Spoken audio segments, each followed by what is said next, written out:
Can amla in your henna recipe make it a little bit more ashy? What can help my fine, delicate hair strands become thicker and more full? So these are some of the great questions that we got this week at Ask Henna Sooq. It's a weekly series where I take some of your questions and I answer them directly. Welcome. If you don't know me already, my name is Khadija. I am the founder and CEO of Hennasooq, and I specialize in henna natural hair color, Ayurvedic healthy hair care, and also we talk about the gorgeous henna and jago body art. So just ask your questions below, right in the comments. You might get selected and I might choose you and answer your questions. But also if you have a pressing question that you need an answer to, like right now, just go to hennasooq.com. On our website, we have a live chat feature where you can reach one of our hair care experts and get all of your questions answered right then and there. So let's get into these questions and see what people have been asking. Our first question is, can amla actually manipulate henna to be a bit more ashy? So amla, yes, can do that. It tones down some of the red tones.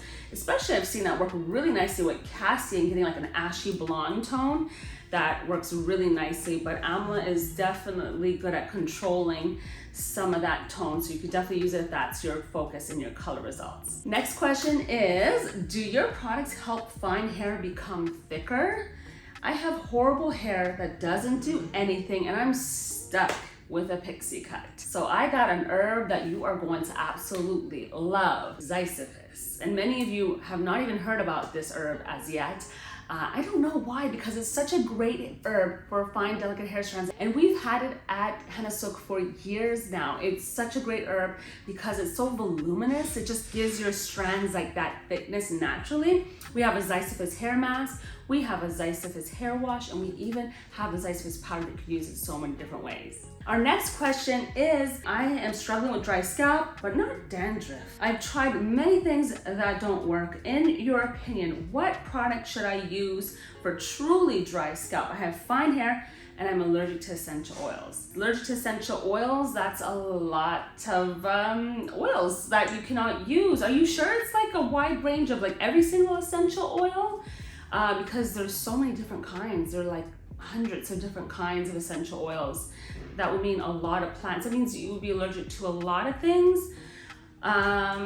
Yeah, so I'm not really sure when it comes to oils and essential oils though. Let's skip that part though, like of the answer for recommendations. Have you ever tried aloe, like aloe vera powder on your scalp? Anything that really will sit on your scalp for a while that will help moisturize it, you know, and just give it some nourishment like at your roots. Like your hair must be dry too then, it's not oily in any way. I'm just trying to get an idea of like, I probably need a little bit more information to kind of, but I think aloe vera powder is a very good start. And just like even yogurt, something moisturizing, or maybe even the hair tea mixed in a serum. Have you tried that on your scalp? Something that can moisturize your scalp and be left in, even a leave-in conditioner that might help a lot too. So some things to consider and look into. So I really hope that helps. So thank you again for tuning in, and don't forget to hit the subscribe button and the bell so you don't miss any of the great videos that I have coming out for you, because I don't want to disappoint you because we have so many great announcements coming up, so many new things. It's coming. We're working really hard on them, so stay tuned for more. See you next time. Bye.